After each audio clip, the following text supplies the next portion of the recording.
இப்போ முதலாவது நம்ம எதை பார்க்க போறோம்னா, நிறைய பட்டிமன்றத்தை நீங்க டிவியில பார்த்திருப்பீங்க. இன்னைக்கு ஒரு பட்டிமன்றத்தை இங்க நேர்ல பார்க்க போறீங்க. ஹல்லேலூயா. என்ன அப்படி பேச போறாங்க அப்படின்னா, சபையில நடக்கிறது என்ன? நிறைய பேர்த்துக்கு ஒரு கேள்வி இருக்கு இல்லைங்களா? சபையில என்னதான் பண்றாங்க அப்படிங்கிற ஒரு கேள்வி எல்லார் மனசுலயும் ஆழமா இருக்கு. சபையில என்ன பண்றோங்கிறத தான் அவங்க பேச போறாங்க. ஹல்லேலூயா. எதை சொல்ல போறாங்கன்னா, தேவ சபை விசுவாசத்துல, அதாவது அவர் மேல வச்சிருக்கிற நம்பிக்கையில வளர்ந்துருக்குதா இல்ல சரிஞ்சு கிடக்குதா அப்படிங்கறத பத்தி தான் பேச போறாங்க. சரி, அவங்கள வரவேற்றலாங்களா? ஹல்லேலூயா. நேரா பட்டிமன்றத்துக்குள்ளார போக போறோம். விறுவிறுப்பான சுவாரஸ்யமான ஒரு பேச்சை நீங்க கேட்க போறீங்க. நல்லா கேட்கலாம். சரி, இப்போ நீங்க பாக்குற மாதிரி, இந்த டிவில நீங்க பாக்குற மாதிரி தேவ சபை விசுவாசத்துல வளர்ந்துருக்கா சரிஞ்சிருக்குதா? நீங்களே சொல்லுங்க, வளர்ந்துருக்குதா சரிஞ்சிருக்குதா? ஏங்க சொல்லுங்க. வளர்ந்துருக்குதுன்னு நீங்க சொல்றீங்க. ஆனா இவங்க என்ன சொல்ல போறாங்கன்னா, சரிஞ்சிருக்குதுன்னு தான் சொல்ல போறாங்க. முதல்ல இருக்கிறவங்க சரிஞ்சிருச்சுன்னு சொல்ல போறாங்க. சரி, சரிஞ்சிருக்குன்னு சொல்ல போகிற அந்த குழுவுல இருக்கிறவங்கள நான் உங்களுக்கு அறிமுகப்படுத்துகிறேன். அந்த குழுவுல இருக்கிறவங்க முதல்ல நம்ம ரூத்தம்மா இருக்கிறாங்க. நல்ல பேச்சாளர், நல்லா பேசுவாங்க. சத்தியத்தை சத்தியமாக போதிக்கிற ஆவிய கர்த்தர் கொடுத்திருக்கிறாரு. இன்னொரு முறை கரங்களை தட்டிடலாங்களா? அல்லேலூயா. அடுத்ததாக இன்னொரு பேச்சாளர் மட்டும் இல்ல, அவங்க பாடகரும் கூட. அப்படியே நல்லா பாடுவாங்க. அவங்க பேர் என்னன்னா சாரதா பியூலா. அவர்களையும் வரவேற்கலாங்களா? கரங்களை தட்டி வரவேற்கலாம். அடுத்த பேச்சாளர் இருக்கிறாங்க, நல்லா ஜெபிக்கிறவங்க, ஜெப வீராங்கன். அவர்களையும் வரவேற்கலாம். நம்ம மத்தியில் இருக்கிற ரூத் பரிமளா அவர்கள். நல்ல கரங்களை தட்டுங்க. ஆமென். இவங்கெல்லாம் தேவ சபையில விசுவாசத்துல சரிவுன்னு பேச போறாங்க. ஹல்லேலூயா.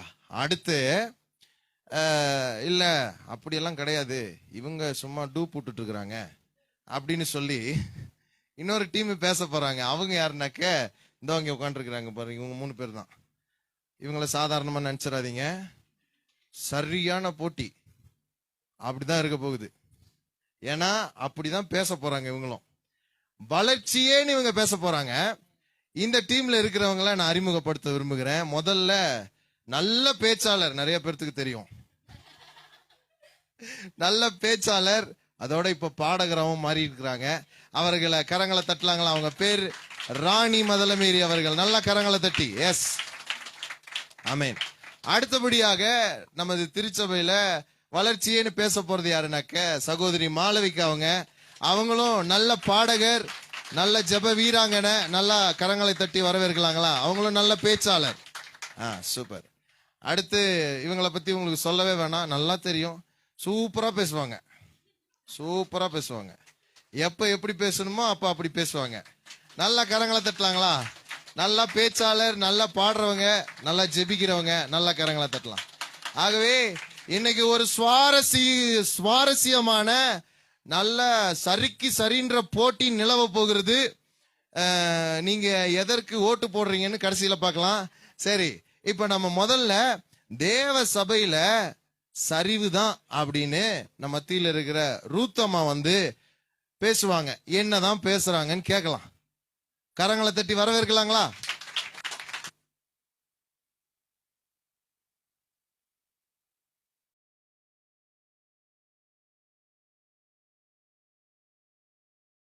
கர்த்தருடைய பரிசுத்த நாமத்திற்கு ஸ்தோத்திரம் உண்டாவதாக. இந்த பட்டிமன்றத்திற்கு வருகை தந்திருக்கும் உங்கள் அனைவரையும் ஆண்டவராகிய இயேசு கிறிஸ்துவின் நாமத்தினாலே உங்கள் அனைவரையும் வாழ்த்தி வரவேற்கிறேன். இந்த பட்டிமன்றத்திற்கு வருகை தந்திருக்கும் உங்கள் அனைவரையும் எங்கள் திருச்சபை மக்கள் சார்பாகவும் எங்கள் நடுவர் அவர்கள் சார்பாகவும் என்னுடைய மனமார்ந்த நன்றியை தெரிவித்துக் கொள்கிறேன். தேவ சபையில் விசுவாசத்தில் வளர்ச்சியா சரிவா, இதைதான் நாங்க சொல்றதுக்கு வந்திருக்கோம். தேவ சபையில் விசுவாசத்தில் சரிவே அப்படிங்கிறத நாங்க உறுதியா சொல்றேன். அது எப்படின்னா, ஒரு வசனத்திலிருந்து போலாம். வெளிப்படுத்தினல் விசேஷம் 2வது அதிகாரம் 4வது வசனத்துல, ஆகிலும் நீ ஆதியிலே கொண்டிருந்த அன்பை விட்டாய் அப்படின்னு சொல்லப்பட்டிருக்குது. அதுபடிதான் இப்ப இருக்கிற திருச்சபையில ஆதியில இருந்த அன்பு இல்ல அப்படிங்கறத நான் உறுதியா சொல்றேன். எப்படி அப்படின்னா, ஆதியில வந்து எப்படி இருந்தோம் அப்படின்னா, முதலா ஆண்டவர் நம்மளை வந்து நம்ம வாழ்க்கையில முதலா நம்ம கிட்ட வந்து நம்மளை சந்திச்சு நம்மளுடைய வியாதியை குணப்படுத்தினப்ப, நம்மளுடைய பிரச்சனைய தீர்த்து வச்சப்ப நம்ம வந்து அவரை ரொம்ப ஆராதிச்சோம். எப்படி ஆராதிச்சோன்னா, அன்பு கூறுவேன் இன்னும் அதிகமாய், ஆராதிப்பேன் இன்னும் ஆர்வமாய் அப்படின்னு சொல்லி நம்ம அவ்வளவு ஒரு இதா அவர் மேல அன்பு கூர்ந்து அவரை நம்ம ஆராதிச்சோம். ஆனா இப்போ இருக்கிற காலகட்டத்துல எப்படி இருக்கு அப்படின்னா, அன்பு அப்படிங்கிறது இல்ல. எப்படின்னா, நம்மளுடைய தேவைகளுக்காக மட்டுமே நம்ம அவரை தேடுகிறோமோ தவிர மற்ற நேரம் அவரை நம்ம வந்து மறந்துடுறோம். அதுல வந்து சபையில வளர்ச்சி இல்ல, சரிவு அப்படின்னு நான் சொல்றேன். அது மட்டும் இல்லாம சபை கூடி வர்றது வந்து விட்டுறாங்க. எப்படின்னா, ஆதியில வந்து சபைக்கு வரணும் அப்படின்னால ஞாயிற்றுக்கிழமை அப்படின்னால அந்த அன்னைக்கு ஒரு பண்டிகை, நமக்கு பண்டிகை மாதிரி நம்ம என்ன பண்ணுவோம்னா, காலையில எந்திரிச்சு மடமடன்னு குளிச்சு. எங்கீங்க பண்டிகை மாதிரியா வராங்க எல்லாரும்? ஏதோ ஒரு சோகமான காரியத்துக்கு வர மாதிரில இருக்கு. அல்லேலூயா. ஆதியில நம்ம அப்படிதான் குடும்பமா நம்ம திருச்சபையை தேடி ஓடி வந்தோம்.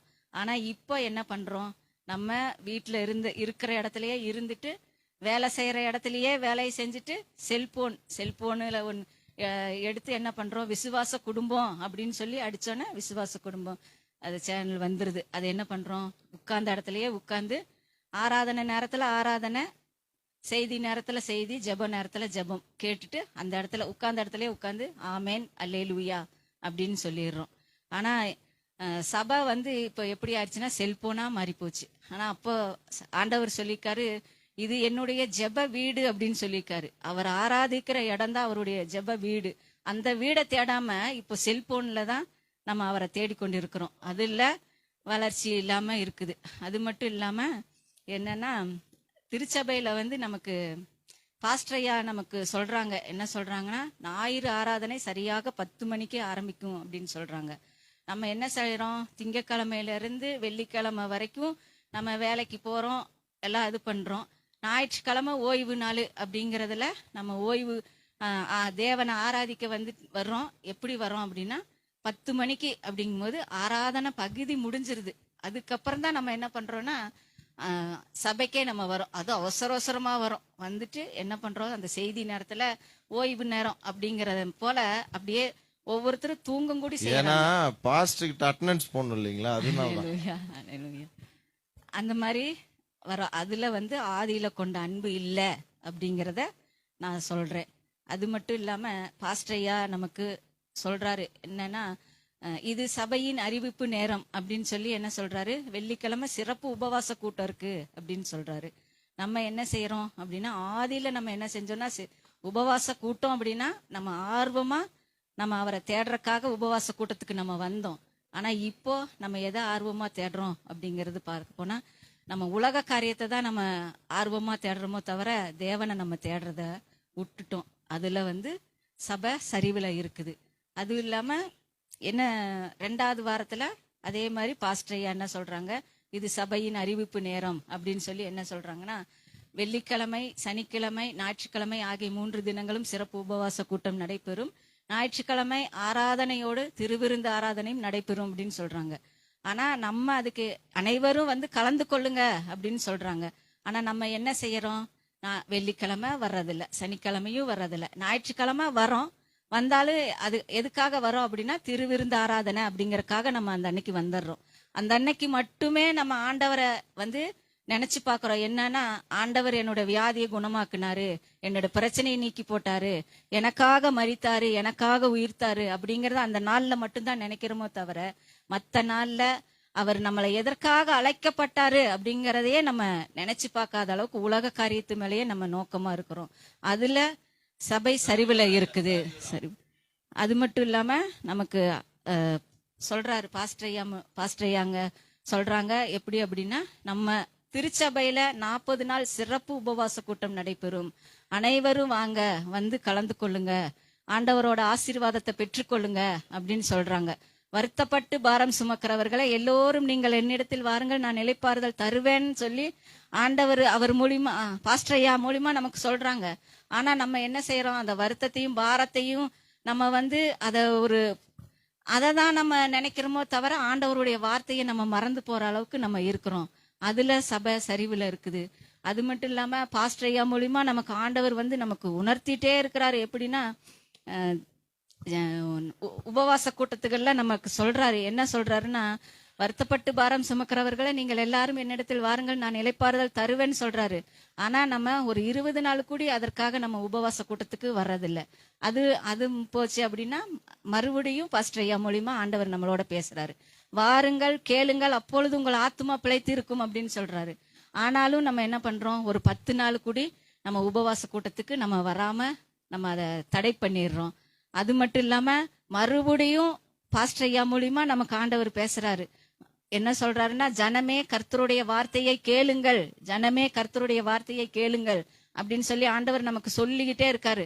ஆனா நம்ம ஆண்டவருடைய வார்த்தையை வந்து நம்ம என்ன பண்றோம்னா, பிரமாணத்துக்கு மேல பிரமாணமும் கட்டளைக்கு மேல கட்டளையுமா நம்ம நினைக்கிறோமோ தவிர, அவருடைய சமூகத்துல அவருடைய ஆதியில நம்ம எப்படி இருந்தோம் அப்படின்னா, உபவாச கூட்டம் அப்படின்னால அவருடைய வார்த்தைக்காக காத்திருந்தவங்களா நம்ம காத்திருந்தோம். ஆனா இப்போ அது வந்து இல்ல, சபையில இல்லாம இருக்குது, அது சரிவுல இருக்குது அப்படின்னு நான் சொல்றேன். அதே மாதிரி திருச்சபையில வந்து ஒரு மனம் இல்ல அப்படிங்கறத நான் சொல்றேன். எப்படி அப்படின்னா, அவங்களுடைய தேவைகள் அவங்களுடைய காரியங்களுக்காக மட்டுமே நம்ம ஆண்டவரை தேடி வந்து ஜெபம் பண்றோமோ தவிர, மற்றபடி எல்லாரும் நல்லா இருக்கணும் அப்படிங்கறது நம்ம நினைக்கிறது இல்ல. நான் நல்லா இருக்கணும், பிள்ளைகள் நல்லா இருக்கணும், அதை மட்டும்தான் நினைக்கிறோமோ தவிர, மற்றபடி என்ன செய்யறோம் அப்படின்னா நம்ம உலக காரியத்தை தான் நம்ம நினைக்கிறோமோ தவிர ஆண்டவருடைய வார்த்தையை நம்ம கேட்காம போயிட்டோம். ஆதி அன்பு இருந்தா நம்ம வந்து ஞாயிறு ஆராதனைக்கு கரெக்டா வருவோம், உபவாச கூட்டத்துகளுக்கு நம்ம வருவோம். அதுவும் இல்லாம அதுக்கு மேல கர்த்தருடைய வார்த்தைக்கு நம்ம கீழ்ப்படிஞ்சு அவருடைய சமூகத்துல நம்ம காத்திருந்து ஜெபிக்கிறவங்களா இருப்போம் அப்படின்னு சொல்லி என்னுடைய வார்த்தையை உரைத்து கொள்கிறேன். நன்றி, வணக்கம். சூப்பர் சூப்பர், நல்லா பேசிட்டாங்க. என்னத்தை தான் சொல்லிட்டு போயிருக்கிறாங்கன்னா, முதல்ல ஆதியில ஒரு லவ் வந்துச்சு, அது அழகா இருந்துச்சு. இப்ப அந்த அழகு கிளவியா மாறிடுச்சு. ஃபர்ஸ்ட் எப்படி இருந்துச்சுங்க? ஃபர்ஸ்ட் எப்படி இருந்துச்சு லவ்? அப்படியே இளமையான லவ். ஆனா இப்ப என்ன ஆகி போச்சு? வயசான லவ். இதெல்லாம் ஒரு மூஞ்சியா அப்படிங்கிற மாதிரி ஆயிடுச்சான். சபை முதல்ல அப்படிதான் அன்பு கூர்ந்துச்சான். இப்ப பார்த்தா அப்படிப்பட்ட அன்பு இல்லையா.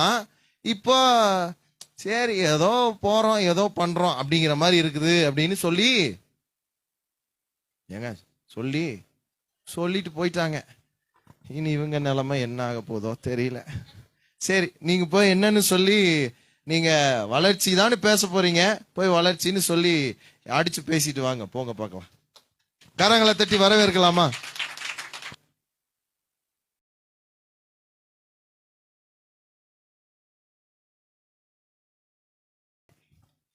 தேவ சபையில் விசுவாசத்தில் வளர்ச்சியா சரிவான்னு சொல்லி இந்த நாள்ல நாங்க பேச வந்திருக்கிறோம். 2 அணி வந்திருக்கிறோம். அந்த இப்ப சொன்னாங்க, எதிரணியில உள்ள சகோதரி சொன்னாங்கய்யா, சபையில வந்து சரிவு மட்டும்தான் இருக்கு அப்படின்னு சொல்லி அவங்க சொல்லிட்டு அவங்க உரையை முடிச்சுட்டு போயிட்டாங்க. ஆனா நான் சொல்றேங்க ஐயா எப்படின்னு சொல்லி, முதலாவது தேவனுடைய ராஜ்யத்தையும் அவருடைய நீதியும் தேடுங்கள், அப்பொழுது இவைகள் எல்லாம் உங்களுக்கு கூட கொடுக்கப்படும் சொல்லி ஆண்டவர் ஒரு வார்த்தையை சொன்னாருங்க. அப்ப அந்த வார்த்தையை கேட்டு, அந்த வார்த்தையை நம்ம கேட்ட உடனே நம்ம முதலாவது என்ன பண்றோம்? தேவனுடைய ராஜ்யத்தை தேடுற பிள்ளைகளா நம்ம சபைக்கு வர்றங்கய்யா. அப்ப சபையில வந்து தேவனை தேட தேட தேட நம்மளுக்கு வந்து நம்ம எதிர்பார்த்ததையும் கொடுக்கறாரு, அதுக்கு மேலையும் கொடுத்து நம்மளை வளர வச்சிருக்கிறாருன்னு சொல்லி நான் உறுதியா இந்த நாள்ல பேச வந்திருக்கிறேங்க ஐயா. வளர்ந்துதான் இருக்குது அப்படிங்கிறத நான் பேச வந்திருக்கிறேங்க ஐயா. ஐயா நடுவர் அவர்களே, நம்ம சகோதரி சொன்னாங்க ஐயா, சொல்லுங்க. சபைக்கு வந்துங்க டைமுக்கு வரதில்லை அப்படின்னு சொல்லி அவங்க சொன்னாங்க ஐயா. டைமுங்கிறது வந்து ஒரு பொறுப்பாவே நம்ம அதை எடுத்துக்க கூடாதுங்க ஐயா. எப்படின்னு சொன்னா நம்ம கர்த்தரை தேடுறதுக்கு வந்து நேரம் காலம் டைம்னு இருக்குதுங்களாங்கய்யா? இல்லைங்களே, அப்படியெல்லாம் இல்ல. அவரை தேடுறதுக்கு நமக்கு வந்து நேரம் காலம் டைமுங்கிறதே கிடையாதுங்கய்யா. நீங்க எங்க வேணாலும் போய் கேளுங்க, அந்த மாதிரி ஒரு இதே கிடையாதுங்க. நம்ம எப்ப நினைச்சாலும் அவர் நம்ம கூட இருக்கிறாரு அப்படிங்கறத நம்ம நினைச்சோம்னாவே நம்ம வளர்ந்துட்டு இருக்கிறோங்கய்யா. அப்படி சொல்ல வரலைங்கய்யா, 11 மணின்னு நாங்க சொல்ல வரல. அவங்க வந்து டைமுங்கிறது வந்து அது வந்து ஒரு ஒழுக்கம். அப்படின்னா இந்த டைமுக்கு தான் வரணும் அப்படிங்கறத அவங்க அதை சொல்லி இருக்கிறாங்க. நான் வந்து அப்படி சொல்லலைங்கய்யா. நம்ம நிக்கிற இடத்துலயும் நம்ம கூப்பிட்டா நம்ம தேவன் வராரு இல்லைங்களா? அப்புறம் இன்னொரு விஷயம் சொன்னாங்க, நம்ம வந்து தேவனை தேடி வர்றதில்ல, உலக பிரகாரமான காரியத்துக்கு நம்ம போறோம்னு சொல்லி அவங்க சொல்லிட்டாங்க ஐயா. உலக பிரகாரமான காரியம்னு சொன்னா நம்ம வந்து உலக பிரகாரம் நமக்கு வந்து ஆண்டவர் வந்து வேலை செய்யணும்னு சொல்லி அன்னைக்கு ஆண்டவர் சொல்லியிருக்கிறாரு இல்லைங்களா? அப்ப நம்ம வந்து நீ வந்து வேலை செய்யாம நீ இந்த இடத்துக்கு வரக்கூடாது வா அப்படின்னு சொல்லி அவர் சொல்லல இல்லைங்கயா? வேலை செய்யணும் அப்படின்னு சொல்லி தானே நம்மளுக்கு சொல்லியிருக்கிறாரு. அப்ப நம்ம வந்து நம்ம அந்த வேலையும் நம்ம பார்க்கணும், நம்ம சபையும் பார்க்கணும் இல்லைங்களா? ரெண்டையும் தானேங்களா பார்க்கணும். ரெண்டையும் பார்க்கும்போது நம்ம தானா வளர்ந்துருவோங்க ஐயா இல்லைங்களா? அப்புறங்க ஐயா, நான் ஒரு சபைக்கு போறேங்க ஐயா. அந்த சபை பேரு வந்துங்க விசுவாச அசெம்பிளி திருச்சபைங்க. ஏங்க அத நேராதான் சொல்றது, சுத்தி தான் சொல்லுவீங்களா? ஐயா நேராதான், சுத்தி வளைச்சுதானங்க ஐயா வரணும், எதுவுமே நேரா போக கூடாதுங்கய்யா. அப்ப அந்த சபையில வந்து சுத்தி தான் மூக்க தொடுவேன்றீங்க, தொடுங்க. அந்த சபை எந்த இடத்துல இருக்குதுன்னாங்க ஐயா நடுவர் அவர்களே, தூதுர் மட்டத்துல இருக்குதுங்க. அந்த சபையில வந்து நான் வந்து எப்ப சேர்ந்தேன்னு சொன்னாங்க ஐயா, நான் வந்து ஒரு பக்கா ஆர்சிக்காரங்கய்யா. நான் பிறந்தது வளர்ந்தது எல்லாமே ஆர்சி தாங்க ஐயா. ஆனா கொஞ்ச நாள் வளர வளர வரும்போது நான் என்ன பண்ணேன், நானா சிஎஸ்ஐக்கு போயிட்டேங்க. அங்கிருந்து என்ன பண்ணேன்னு சொன்னாங்க ஐயா, அங்கிருந்து எனக்கு வந்து அது ஒன்றும் சரிப்படல அப்படின்னு சொல்லிட்டு சொன்னாங்க. இந்த மாதிரி தூதுர் மட்டத்துல வந்து விசுவாச அசெம்பிளி திருச்சபைன்னு ஒரு சபை இருக்குது, அதுல வந்து போனாக்க ஆண்டவரை பத்தின நல்ல நம்ம ஒரு காரியங்களெல்லாம் தெரிஞ்சுக்கலாம் அப்படின்னு சொல்லி எனக்கு ஆரம்பத்துல சொன்னாங்க ஐயா. சொன்ன உடனே நான் என்ன பண்ணேன், நான் அந்த சபைக்கு வந்தேங்க. அப்படின்னு சொன்னா என்னை யாரும் கூப்பிடலைங்கய்யா, என்னை வான்னு சொல்லல, ஒன்றும் சொல்லலைங்க. நானா தேடி அந்த இடத்துக்கு வந்தேங்க. வந்த புதுசுலைங்க அந்த சபையில நான் எங்க இருந்தேன் தெரியுங்களாங்கய்யா, அந்த வாசப்படி ஒரு கதவு இருக்குங்க, அந்த கதவோரத்துல நான் நின்றுட்டு இருந்தேங்க ஐயா. சரிங்க, அந்த இடத்துல சொல்லுங்க சொல்லுங்க. கதவோரத்துல நான் நின்றுட்டு இருந்தேங்க. எப்பங்க 2013லைங்க. 2014ங்க நடுவரையா ஒரு ஸ்டெப்பு முன்னாடி வந்தங்க. பா என்ன வளர்ச்சி, என்ன வளர்ச்சி. அப்புறம் அந்த 2014ங்கய்யா அப்படியே பக்கம் பக்கமா வந்துங்கய்யா. 2023லங்கய்யா சரிங்க, நான் வந்து ஸ்டேஜ்ல நின்னுட்டேங்கய்யா. அடேங்கப்பா, மைக்க புடிச்சிட்டேங்கய்யா, கையில மைக்க புடிச்சுங்கய்யா. சும்மா எடுத்து பாடணும் பாருங்கய்யா எப்படின்னு. அண்ணால நினைச்சவரே ஆண் குழந்தைய கொடுத்தவரே, அண்ணால நினைச்சவரே ஆண் குழந்தைய கொடுத்தவரே, ஆபிரகாம நினைச்சவரே ஆசீர்வாதம் தந்தவரே, ஆபிரகாம நினைச்சவரே ஆசீர்வாதம் தந்தவரே. உங்க அன்புக்கு முன்னால உலகம் சிறுசுதான், அந்த வானத்தை போல உங்க மனசு பெருசுதான். உங்க அன்புக்கு முன்னால இந்த உலகம் சிறுசுதான், அந்த வானத்தை போல உங்க மனசு பெருசுதான் அப்படின்னுங்க ஐயா. எங்க அப்பா ஆவியானவர் எப்படி அப்படியே வானத்தை போல மனச பெருசா வச்சிருக்கிறாருங்களா ஐயா. அப்ப பாட்டுக்கு பாட்டு பாடிட்டீங்க. நாங்க வளர்ந்துட்டோங்க ஐயா. அப்படியாப்பட்ட வளர்ச்சிய வந்து எங்க சபையில வந்து எங்களுக்கு ஆவியானவர் கொடுத்து எங்க ஊழியக்காரர் மூலியமா போதிச்சு நாங்க வளர்ந்து இந்த இடத்துல நாங்க நிக்கிறோங்க ஐயா. அப்ப அந்த நாள்ல வந்துங்க ஐயா, நான் வந்து எங்க அப்பா கிட்ட கேட்டேங்க ஐயா, எங்க பரமபிதா அப்பா கிட்ட நான் கேட்டேங்க. என்னன்னு சொல்லி கேட்டேன் தெரியுங்களா? அப்பா, அண்ணாளுக்கு வந்து அண்ணாள் வந்து சபையில அழுது சர்ச்சில் வந்து கேட்டாங்க, அவருக்கு நீங்க அவங்களுக்கு ஒரு ஆண் குழந்தைய கொடுத்துட்டீங்கப்பா, அதே மாதிரி எனக்கு ஒரு மகனை நீங்க கொடுத்துருக்குறீங்க. என் மகன் வந்து திருமணமாகி 5 வருஷம் ஆச்சுங்க. அவங்களுக்கு வந்து கர்ப்பத்தின் கனி இல்லை. அப்ப நான் வந்து அதே அண்ணால போல நான் வந்து இந்த சபையில நான் கேட்டேங்க ஐயா. இது வந்து யாருக்காவது தெரியுங்களாங்கய்யா? யாருக்காவது சொல்லியிருக்காங்களா? யாருக்குமே தெரியாது. யாருக்குமே தெரியாதுங்கய்யா. எனக்கும் எங்க அப்பாவுக்கு மட்டும்தான் தெரியுங்க. கேட்டேன், கொடுத்தாரு பாருங்கய்யா எங்க அப்பா. அதே வருஷத்துல நான் கேட்ட பொம்பளை பிள்ளையவ அப்படியே கொடுத்துட்டாருங்கய்யா. போடு, நல்லா குடுன்னு கொடுத்துட்டாரு. அப்ப அது எவ்வளவு தூரம் வளர்ச்சிங்கய்யா. அப்பதான் நான் நினைச்சேங்கய்யா, எப்படின்னு சொன்ன, என் தாய் உருவாகும் முன்னே என்னை பேர் கண்டீரையா, என் பெயர் உருவாகும் முன்னே என்னை பெயர் சொல்லி அழைத்தீரையா, என் தாய் உருவாகும் முன்னே என் கருவை கண்டீரையா, என் பெயர் உருவாகும் முன்னே என்னை பெயர் சொல்லி அழைத்தீரையா. அப்படியா வந்து என்னை இந்த நாள்லங்கய்யா இவ்வளவு தூரம் என்னைய வளர்த்தி வச்சிருக்கிறாருங்கய்யா. சபையில என்னால சொல்ல முடியுங்கய்யா. அப்புறம் ஆரம்பத்துலங்கய்யா என்ன சொல்றதுங்க, கடன் கடன் கடனுங்கய்யா. ஏதோ பார்த்து சொல்லுங்க. அப்ப அந்த கடனோ கடனுங்கய்யா. எங்க பார்த்தாலும் இங்க கடன், அந்த லோனு இந்த லோனு, இந்த குழுவுல கடன் தாங்கய்யா. அப்படித்தானே வாழ்க்கையே ஓடுதுங்க. ஆனா அது வாழ்க்கை கிடையாதுங்கய்யா. பைபிள்ல இருந்து அழகா எங்க அப்பா ஒரு வார்த்தை சொன்னார். என்ன தெரியுங்களா? மகளே, நீயே கடன் கொடுப்பாய், கடன் வாங்காது இருப்பாயின்னு எங்க அப்பா சொன்னாருங்கய்யா. அந்த வார்த்தைய நான் விசுவாசங்கய்யா. இன்னைக்கு எங்களை கொடுக்கிற பிள்ளையாதான் வச்சிருக்கிறாருங்க. வாங்குற பிள்ளையா இல்லவே இல்லங்கய்யா. அத வந்து நான் உறுதியா சொல்லுவேங்கய்யா.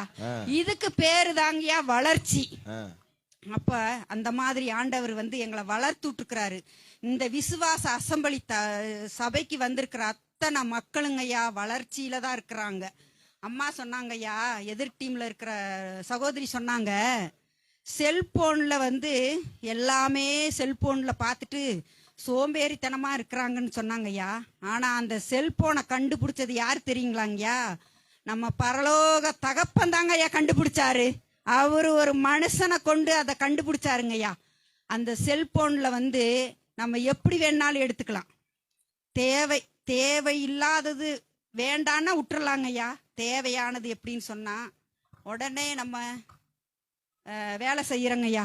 வேலை செய்யும் போது நமக்கு டக்குன்னு ஒரு சோர்வுகள் வருது. அந்த செல்போன் எடுத்து இப்படி தட்டுனா போதுங்கய்யா, உடனே நம்ம அந்த வார்த்தையை கேட்கும் போது வளர்ந்துடுறோங்கய்யா. நம்மளுடைய சோகமெல்லாம் அப்படியே பறந்து பஞ்சு போல போயிருதுங்கய்யா. இது வந்து அதனால வளர்ச்சிங்கிறது என்னால உறுதியா சொல்ல முடியுங்க ஐயா. யோவேல் தீர்க்கதரிசி 2ஆம் அதிகாரம் 8வது வசனம் சொல்லுதுங்கய்யா, அவைகள் பட்டணம் எங்கும் செல்லும், மதிலின் மேல் ஓடும், வீடுகளின் மேல் ஏறும், பலகன வழியாய் திருடனை போல் உள்ளே நுழையும் சொல்லி ஒரு வார்த்தை இருக்குதுங்கய்யா. அப்படி அந்த போன்ல இருந்துங்கய்யா நமக்கு அந்த வார்த்தைகள் வந்து நம்ம உள்ள வந்து அப்படியே அது பலகனி போல அப்படியே நம்மளை பிரகாசிக்க வச்சு அந்த சன பொழுதுல நம்மளை அப்படியே தூக்கி நிறுத்திடுதுங்கய்யா. அதனால வந்து நான் சொல்றேங்கய்யா, சபையில வந்து வளர்ச்சிங்கிறத மட்டும்தான் நான் உறுதியா சொல்றேங்கய்யா. சரிவுங்கிறதுக்கு ஒரு கடுகளவு கூட இடமில்லைன்னு சொல்லி நான் என் உரையை முடிக்கிறேங்கய்யா. வளர்ச்சி தான் அப்படிங்கிறத நான் முடிக்கிறேன். இந்த இடத்துல இப்படி வந்து நான் பேசுறதுக்கு எனக்கு வாய்ப்பு கொடுத்த எங்க நடுவர் அவர்களுக்கும் பொது மக்கள் அவர்களுக்கும் நான் நன்றி வணக்கத்தை தெரிவித்து நான் விடைபெறுகிறேன். நல்லா தான் கையை தட்டுங்களேன். ஏன் இப்படி மோசமா தட்டுறீங்க? என்ன சொல்லிட்டாங்க பாருங்க, நீங்க தான் பாட்டு பாடுவீங்களா, நான் பாட மாட்டேனா? எனக்கு என்ன பாட்டு தெரியாதா? சரிவே பாடும்போது நான் பாடி வளர்ச்சின்னு சொல்ல போறேன்னு வந்து என்ன சொன்னாங்க தெரியுங்களா? ஆண்டவரை தேடுனேன், அவர் எனக்கு கொடுன்னு கொடுத்து என்ன வளர வச்சாரு. அங்க உட்காந்துட்டு இருந்தேன், இங்க வந்தேன், இப்ப முன்னால வந்து நானே வளர்ச்சிக்கு ஒரு உதாரணமா நிக்கிறேன்னு சொல்லிட்டு போயிட்டாங்க. நல்லா தான் கையை தட்டுங்களா அவங்களுக்கு ஒரு முறை. சரி, இப்ப நம்ம அடுத்ததா நம்ம சரிவின்ற டீம்ல இருந்து சாரதா பியூலா அவங்க வந்து பேச போறாங்க. இல்ல அப்படியெல்லாம் கிடையாதுன்னு அவங்க சொல்ல போறாங்க. அவங்கள வரவேற்கலாங்களா? கரங்களை தட்டி வரவேற்கலாமா?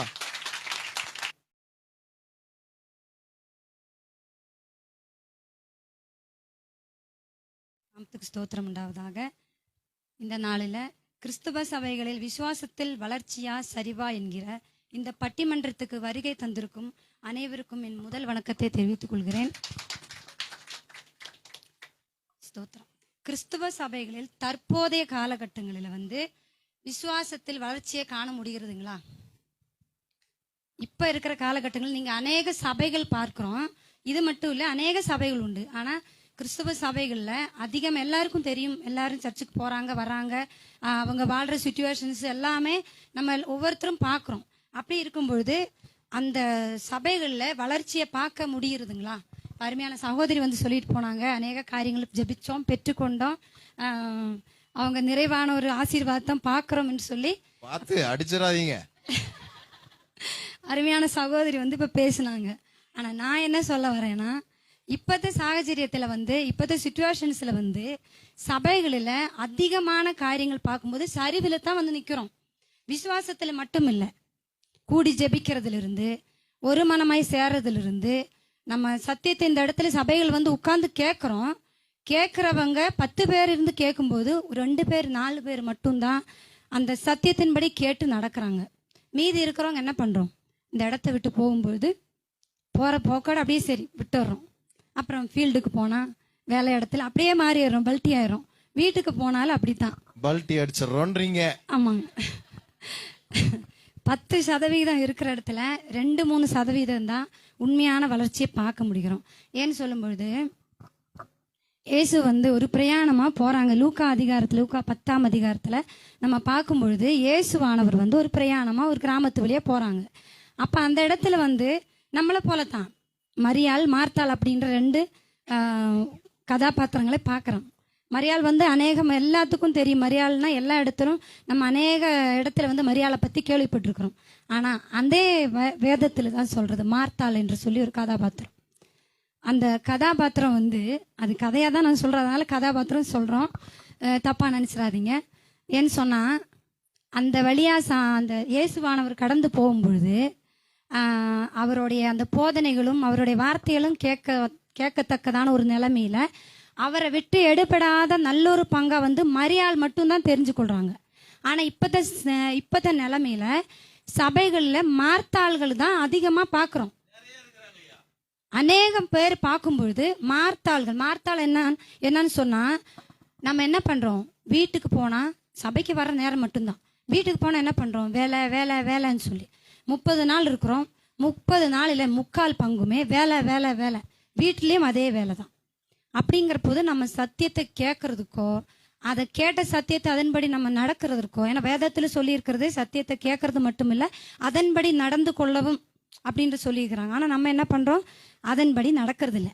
மார்த்தாள் அந்த இடத்துல பாருங்க, இயேசுவானவர் வந்து அவ்வளோ தூரம் பிரசங்கம் பண்ணும்போது வார்த்தைகளை சொல்லும்பொழுது மரியாள் வந்து தன்னை விட்டு எடுபடாத ஒரு நல்ல பங்கு அந்த இடத்துல காண்பிக்கப்படுகிறது. ஆனால் மார்த்தாள் என்ன செய்யறாங்கன்னு கேட்டா, ஆண்டவரே நான் ஒண்டியா இத்தனை வேலையும் வீட்டில் செய்யறோமே, எனக்கு உதவி பண்றதுக்கு யாரும் இல்லையேன்னு சொல்லி ரொம்ப கவலைப்படுறாங்க. இன்னைக்கு பார்க்கும்போது எல்லாரும் அப்படித்தான் இருக்கிறோம். எல்லாரும் இருக்கிறோம், நான் ஒண்டியா தான் செய்யறோம். நானுமே அப்படித்தான். புறத்து வெளியில இருக்கிறவங்களும் சொல்றதை விட நம்மளுக்கே உதாரணம். நாம என்ன செய்யறோம்? ஐயோ நானே இவ்வளவு வேலை நான் ஒண்டியா செய்யறோமே, எனக்கு உதவருக்கு ஆள் இல்லையே, எல்லா வேலையும் நானே இழுத்து போட்டு செய்யறோமே, கஷ்டப்படுறோமேன்னு சொல்லி அதே போலதான் மார்த்தாள் அந்த இடத்துல இயேசுவானவர்கிட்ட கேட்கறாங்க, எனக்கு உதவி செய்யறதுக்கு ஒருவரும் இல்லையே அப்படின்னு தான் கேட்கறாங்க. ஆனா அதே இடத்துல மார்த்தாள் வந்து அப்படி சொல்ற அந்த நேரத்துல அதே இடத்துல ஒரே மரியாள் தான் காணப்படுகிறது. மீதி இந்த சபைகளை பார்க்கும்போது எல்லா பக்கத்துலையும் எல்லா சபைகளும் மார்த்தாளை போல பல வேலைகளை செய்து நேரத்தை தாட்டுறவங்க தான் இருக்கிறாங்க. ஜெபத்துக்கு, அதே போல ஆராதனைக்கு, நம்ம வீட்டு சபைகளோ அதே மாதிரி நம்ம வீடுகளில் குடும்ப ஜெபத்துக்கோ நம்ம நேரத்தை ஒதுக்குறதே கிடையாது. வீட்டு சபை எல்லாம் முடிக்கிறோம், நம்ம கொஞ்ச நேரம் போய் உட்காரோம். ஆனா சபைகளில் வந்து ஊழியக்காரங்க வந்து போதிக்கிறாங்க, அவங்க நேரத்தை ஒதுக்குறது இல்லைங்க, கூட்டி குப்பையை தான் ஒதுக்குறாங்க. அல்லேலூயா. அப்ப வந்து அந்த இடத்துல வந்து வீட்டில் வந்து நம்ம ஜெபம் பண்ணோம், குடும்பமாக ஜெபம் பண்ணுங்க. குடும்பம்னு சொன்னால் தாய், தகப்பன், பிள்ளைகள், ஒரு பாட்டி, ஒரு தாத்தா இருக்கலாம். அநேக வீடுகள் அவர்கள் அவ்வளோ இல்லை. அதிகபட்சம் பார்த்தீங்கன்னா கணவன், மனைவி, பிள்ளைகள் 4 வகை தான் இருக்கிறது. அப்போ வந்து குடும்பமாக ஜெபம் பண்ணுங்கன்னு சொல்லி நம்ம ஊழியக்காரங்க நமக்கு அடிக்கடி சொல்கிறோம். எதுக்காக குடும்பமாக ஊழியம் பண்ண ஜெபம் பண்ண சொல்கிறாங்க? நம்ம குடும்பம் ஆசீர்வதிக்கப்படணும்னு சொல்லி, நம்ம நல்ல நிலைமையில் ஆண்டவருடைய வார்த்தைகளை கேட்டு அதன்படி வாழணும், ஒரு நல்ல ஒரு வாழ்க்கையை ஒரு சாட்சியாக வாழணும்னு சொல்லி அவங்க அந்த இடத்துல நமக்கு சொல்லி கொடுக்குறாங்க. நாம் என்ன பண்ணுறோம்? வீட்டுக்கு போன உடனே ஜெபம் பண்ணும்போது தான் தூங்குறோம். வீட்டுக்கு போன உடனே வாங்க 8 மணி ஆயிடுச்சு, குடும்ப ஜெபம் பண்ணலாம், நான் எங்கே வரேன் அப்படின்னு கணவன் சொல்லுவோம். அதே மாதிரி கணவனும் பிள்ளைகளும் சேர்ந்து ஜெபம் பண்ணுவோம், மனைவி அந்த இடத்துல இருக்காது இல்லையா? பிள்ளைங்க என்ன பண்ணுவோம்? நான் எங்கம்மா வரேன், நீங்க பண்ணுங்க. அப்படியே வந்தாலும் கம்பளியை போத்திட்டு ஆமாங்க ஆமாங்க. அப்ப அந்த இடத்துல வந்து நம்ம என்ன பாக்குறோம்? இவ்வளோ தூரம் சத்தியத்தை கேட்கறோம், அந்த இடத்துல ஒரு மனசை பார்க்க முடியுதுங்களா? நீங்களே சொல்லுங்க. குடும்பமா ஜெபிக்கிறோமா? பல மனசு தான் இருக்கு, எங்க ஒரு மனசு இருக்கு. அப்ப இந்த சூழ்நிலை நம்ம பார்க்கும்பொழுது அந்த ஜெப வாழ்க்கையிலும் சரி, விசுவாசத்திலும் சரி, சரிவத்தான் பார்க்கிறோம். அதே மாதிரி இன்னொரு கதாபாத்திரத்தை கூட நான் எடுக்கிறோங்க. யோபு கதாபாத்திரம். நடுவர் அவர்களே, நான் சொல்ல போறது என்னன்னா, அவர்களை சொல்லும் பொழுதுதான் அவங்களுடைய அந்த அந்த ஆதியிலிருந்து அந்த அந்த அன்பும் அந்த சத்தியத்தில் விசுவாசித்து அந்த வளர்ந்த விதங்களும் இப்போ எந்த அளவுக்கு மாறிட்டு இருக்கிறாங்கன்னு நம்ம பார்க்கணும் இல்லையா? சொல்லுங்க. அதனால நடுவர் அவர்களே, இந்த யோபு என்ற கதாபாத்திரத்தை எடுத்துக்கோங்க. அந்த நாட்களில அவர்களுக்கு விருந்து செய்யும் முறைமை ஒன்று இருந்தது. இந்த சர்வாங்க தகன பலிகளை செலுத்தக்கூடிய ஒரு முறைமை இருக்குது. இன்னைக்கு வந்து 10 மணிக்கு தான் சபைக்கு வரும். அந்த நாள்ல யோபு வந்து அதிகாலமே எழுந்து தனக்கு 10 பிள்ளைகள் இருந்தாலும் 10 பிள்ளைகளையும் கூப்பிட்டு ஒவ்வொருவருடைய லக்கத்தின்படி அந்த இடத்துல சர்வாங்க தகன பலியை செலுத்துறாங்க. அப்ப அந்த அதிகாலமா இருந்தாலும் கூட அந்த பிள்ளைகளை கீழ்ப்படிந்து வந்து அந்த காரியத்தை செய்யறாங்க. இன்னைக்கு வந்து பிள்ளைகளை கூப்பிட்டா அந்த இடத்துல வர்றோமா, இல்லை நாம தான் அந்த இடத்துல ஒற்றுமையா இருக்கிறோமா? அப்படி பார்க்கும்பொழுது அந்த காலத்தில் இருக்கிற அந்த விசுவாசமும் அந்த வளர்ச்சியும் இந்த நாட்கள்ல காணப்படுறது இல்லை. அப்ப அது சரிவுதான் சொல்லிதான் நான் காணிக்க விரும்புறேன் இந்த இடத்துல. அதே மாதிரி காமிக்க விரும்புறேன், உங்களுக்கு காண்பிக்க விரும்புறோம். அதே போலதான் அந்நாட்களில எகிப்து தேசத்திலிருந்து அத்தனை லட்சம் மக்களை எகிப்திலிருந்து வெளியே கூட்டிட்டு வரும்போது மோசே ஒருத்தர் தான் இருந்தாங்க. ஆனா அதே இடத்துல அந்த செங்கடலை பிளக்கிறதுக்கும் மோசே ஒருவர் தான் இருந்தாங்க. பார்க்கும் பொழுது அங்க அதிகமான ஜனங்கள் அந்த கடலை அந்த செங்கடலை தாண்டின உடனே அந்த இடத்துல நிறைய பிரச்சனைகள் வருது. அவர்களுக்கு சாப்பாடு பிரச்சனைகளும் சோர்வுகளும் எல்லாம் வரும்பொழுது, சோர்வு அவ்வளோ காண்பிக்கிறது இல்லை. அந்த சூழ்நிலையில அந்த இடத்துல அத்தனை ஜனம் என்ன பண்றாங்க? முறுமுறுக்கிறாங்க. அப்ப நீங்க கூட்டுக்கு ஆளு சேர்க்கறீங்களா? ஆமாங்க, எங்களுக்கு ஒரு ஆள் இல்ல, நிறைய பேர் இருக்கிறாங்கன்றீங்களா? நான் வேதத்துல இருந்தே சொல்றேங்க. சரி, பேசுங்க. சரிங்க. அப்போ அந்த இடத்துல பார்க்கும்போது அதிகமான ஜனங்கள் என்ன செய்யறாங்க? முறுமுறுத்தாங்க. இன்னைக்கு என்ன காண்கிறதுங்க? அந்த சபைகள்ல வந்து அந்த முறுமுறுப்பு இருக்கிறதுங்க. அது வந்து சரிவில் தான் வந்து நிக்கிறோன்றது நான் மறுபடியும் உங்களுக்கு சொல்றேங்க. அப்ப வந்து அத்தனை ஜனங்களும் முறுமுறுக்கிற அதே போலதான் இப்பத்த சூழ்நிலைகள்ல சபைகள்ல முறுமுறுப்புகள் அதிகமாக தான் காணப்படுகிறது. குடும்பங்களில் முறுமுறுப்புகள் எவ்வளோ சத்தியத்தை கேட்டாலும் அந்த வார்த்தைகளை கேட்டும் அவைகளை அந்த கேட்டை தாண்டினோட விட்டு விடுறாங்க. அதன்படி நடக்கிறது இல்லை. முறுமுறுப்பு தான் அதிகமாக பார்க்குறோம் குடும்பங்களில், சமாதான குறைவுகள் அதிகமாக பார்க்குறோம். அப்போ சத்தியத்தின்படி நடக்கிறது இல்லைன்னு சொல்லி அந்த இடத்துல ஒரு சரிவத்தை நம்ம அதிகமாக பார்க்க முடிகிறது. அதே போல மார்த்தாள் சொன்னேன், யோபுவை சொன்னேன், அதே போல நம்ம வந்து யோசுவா சொன்னேன், மோசையை சொன்னேன்.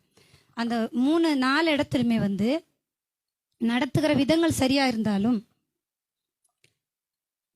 சரியா இருந்தாலும் என்ன பண்றாங்கன்னு கேட்டா அந்த இடத்துல வந்து விசுவாசத்துல அப்படியே கீழ்த்தட்டுக்கு போயிட்டு இருக்கிறாங்க. ஆனா இதுல ஒரு அழகு என்னன்னு பார்த்தா, அண்ணாளை பத்தி அம்மா சொன்னாங்க. அண்ணாளை போல எஸ்தரை போல ஜெபிக்கிறவங்க இருந்தா இன்னும் நல்லா இருக்கும். உலகம், வீடு எல்லாமே நல்லா இருக்கும். அந்த விசுவாசத்துல இருந்தா நல்லா இருக்கும். ஆனா இப்ப சபைகள்ல வந்து சரிவுதான் பார்க்கிறோம் சொல்லி இந்த உரையை முடித்துக் கொள்கிறோம். ஆமா. அடேங்கப்பா, என்ன சொல்றாங்க தெரியுங்களா? மேல் தட்டுல இல்ல, யோனாவை மாதிரி கீழ்த்தட்டுல படுத்து தூங்கிட்டு இருக்கோன்றாங்க. இதுல எங்க வளர்ச்சியை பார்க்க முடியுது? ஜெபம் பண்ணா என்னங்களாமா? அதிகாலை ஜெபம்.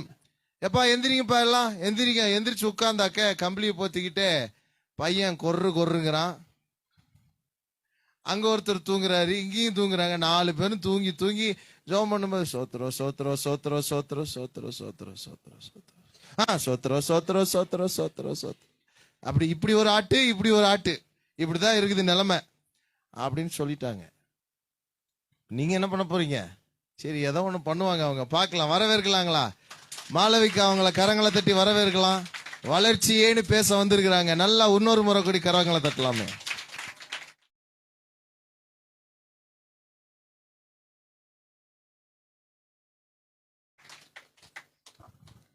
கர்த்தருடைய பரிசுத்த நாமத்துக்கு ஸ்தோத்திரம் உண்டாவதாக. இந்த பட்டிமன்றத்திற்கு வருகை தந்திருக்கும் உங்கள் அனைவரையும் ஆண்டவராகிய இயேசு கிறிஸ்துவின் இனிதான நாமத்தினாலே நான் வாழ்த்தி வரவேற்கிறேன். இந்த பட்டிமன்றத்திற்கு வருகை தந்திருக்கும் உங்கள் அனைவருக்கும் என் முதற்கண் வணக்கத்தை நான் தெரிவித்துக் கொள்கிறேன். இப்போ பாத்தீங்கன்னா 2 வருஷத்துக்கு முன்னாடி, ஃபர்ஸ்ட் என்னை பத்தியே நான் சொல்லிடுறேன். 2 வருஷத்துக்கு முன்னாடி இந்த சபைக்கு நான் ஒரு விசுவாசியா வந்தேன். இந்த நாள்ல இந்த இடத்துல உங்க எல்லாத்துக்கு முன்னாடி நின்று நான் வளர்ச்சியை குறித்து பேசிட்டு இருக்கேன். இதுவே ஒரு வளர்ச்சி தானே? அடேங்கப்பா, இதுக்கு மேல என்னையா காட்டுறது? நானே இதுக்கு மேல என்னத்தை காட்டுறதுன்ட்டாங்க. சரி, அதனால என்னையே இந்த இடத்துல ஒரு சாட்சியா வச்சு சொல்றேன். சபை விசுவாசத்துல வளர்ந்துருக்கு. சரிங்க, இப்போ நான் சபை விசுவாசத்துல வளர்ந்துருக்குன்னு நான் சொல்றேன். ஏன் நான் அப்படி சொல்றேன்னா, நான் என் கண்ணால வளர்ச்சியை பார்த்திருக்கேன், அதனால நான் வளர்ந்துருக்குன்னு சொல்றேன். நான் அப்படி என்ன வளர்ச்சியை பார்த்தேன்னு கேக்குறீங்களா? வெயிட் பண்ணுங்க, சொல்றேன். இதுக்கு முன்னாடி பேசின நம்ம அம்மா ஃபர்ஸ்ட் சொன்னாங்க, டைம் பத்தி சொன்னாங்க. ஆராதனைக்கு யாருமே டைமுக்கு வரதில்ல அப்படின்னு சொன்னாங்க. நான் சொல்றேன், அந்த யாருமேங்கிற வார்த்தை உண்மையே கிடையாதுங்க. என்ன பொய்ன்றீங்களா? ஆமாங்க, அது பொய் தான். யாருமேங்கிற வார்த்தை பொய். போச்சு. அழைக்கப்பட்டவர்கள் அநேகர், ஆனால் தெரிந்து கொள்ளப்பட்டவர்களோ ஒரு சிலர். அந்த தெரிந்து கொள்ளப்பட்ட ஒரு சில ஆன்மாக்களை கர்த்தர் எழுப்பி வச்சிருக்காரு. அதுதான் தரமுள்ள ஆன்மா. ஃபர்ஸ்ட் நான் தரம்னா என்னன்னு சொல்லிடுறேன். தரம் அப்படிங்கிறதுக்கு நிறைய மீனிங் இருக்கு. நல்ல, மதிப்பு மிக்க அல்லது மேன்மை அப்படின்னு நிறைய மீனிங் இருக்கு. பட் இருந்தாலும் தரம் அப்படிங்கிறதுக்கு குறிப்பிட்டு ஒரு வார்த்தை என்ன சொல்றாங்கன்னா, தரம் என்பது நோக்கத்திற்கு பொருத்தமுடையது.